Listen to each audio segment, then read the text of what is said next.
आधी रात का समय था। तेज हवा चल रही थी। बारिश अभी अभी रुकी थी और छोटे से उस कस्बे के लोग अपने घरों के दरवाजे बंद कर चुके थे।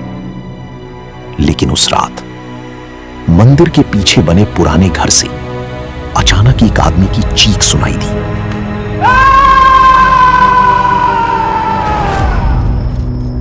इतनी डरावनी कि आसपास के लोग जाग गए, लेकिन कोई बाहर नहीं निकला, क्योंकि उस घर के बारे में पूरा कस्बा एक बात जानता था।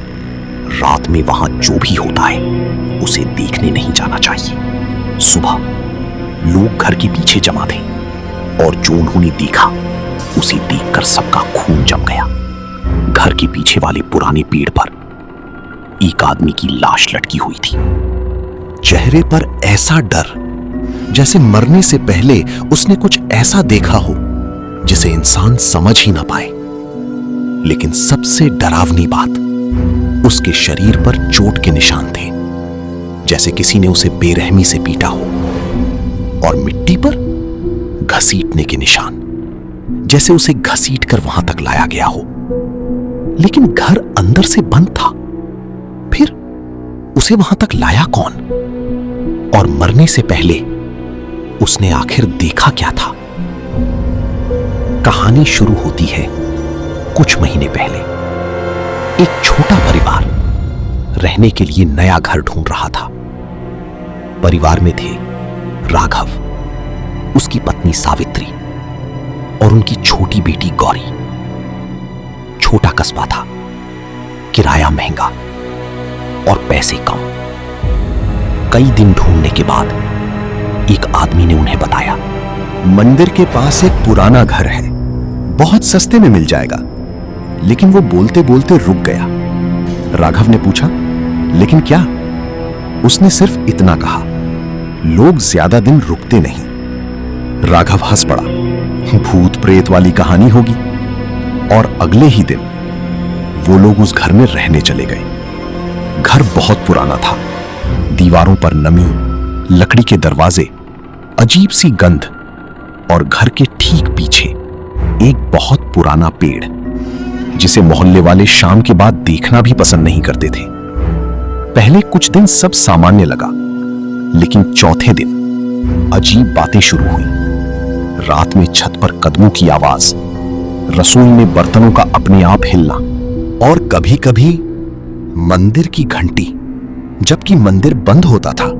एक रात छोटी गौरी अचानक उठकर बोली, मम्मी, वो पंडित अंकल फिर आए थे। सावित्री घबरा गई। कौन पंडित अंकल? गौरी ने पीछे वाले पेड़ की तरफ इशारा किया, जो रात में मंत्र पढ़ते हैं। उस रात पहली बार सावित्री को डर लगा, लेकिन राघव ने सब हंसी में उड़ा दिया, क्योंकि उसे शराब पीने की आदत थी और उसका मानना था कि डर सिर्फ दिमाग का खेल है। एक रात वो शराब पीकर घर लौटा। घर में सब सो चुके थे। वो लड़खड़ाते हुए रसोई में गया और तभी उसे पीछे से धीमी आवाज सुनाई दी, इस घर में मदिरा नहीं चलेगी। राघव पलटा, कोई नहीं था। फिर आवाज आई, नियम मत तोड़ो। उसने गुस्से में बोतल फेंक दी। कौन है? सामने आ। लेकिन अगले ही पल कुछ ऐसा हुआ जिसके बारे में उसने किसी को ठीक से कभी नहीं बताया। सुबह उसके शरीर पर गहरे चोट के निशान थे। चेहरा सूजा हुआ, जैसे किसी ने रात भर उसे बेरहमी से पीटा हो। लेकिन दरवाजा अंदर से बंद था। घर में कोई घुसा भी नहीं था। यहीं से मोहल्ले की एक बूढ़ी औरत ने सच बताया, ये घर पहले एक ब्राह्मण का था, बहुत बड़ा विद्वान, मंत्र, वेद, तंत्र सब जानता था। लेकिन धीरे धीरे उसने अपनी विद्या का गलत उपयोग शुरू कर दिया। लोग कहते थे वो लोगों को डराता था, प्रभाव डालता था और अपनी शक्तियों का गलत इस्तेमाल करता था। एक रात कुछ लोगों ने मिलकर उसे उसी घर में मार डाला। लेकिन कहानी वहीं खत्म नहीं हुई, क्योंकि कुछ पौराणिक मान्यताओं और लोक कथाओं में ऐसे विद्वान की मृत्यु के बाद उसे ब्रह्म राक्षस बनने की मान्यता मिलती है। साधारण प्रेत नहीं, बल्कि एक शापित विद्वान सत्ता। और शायद इसीलिए वो आज भी मंत्र बोलता था। उसी रात राघव ने पहली बार सुना ओम त्र्यंबकम यजामहे, लेकिन आवाज में कुछ अजीब था, जैसे कोई इंसान मंत्र पढ़ रहा हो लेकिन इंसान हो नहीं। कुछ दिन तक सब शांत रहा। फिर राघव ने दोबारा शराब पी। फिर से वही आवाज ओम त्र्यंबकम यजामहे। इस बार रात को घर के पीछे से घसीटने की आवाज आने लगी। सावित्री उठी, खिड़की से बाहर देखा और जो उसने देखा उसके बाद उसने कभी किसी को पूरी बात नहीं बताई। पेड़ के पास एक बहुत लंबी आकृति खड़ी थी, लंबे बिखरे बाल और चमकती हुई आंखें।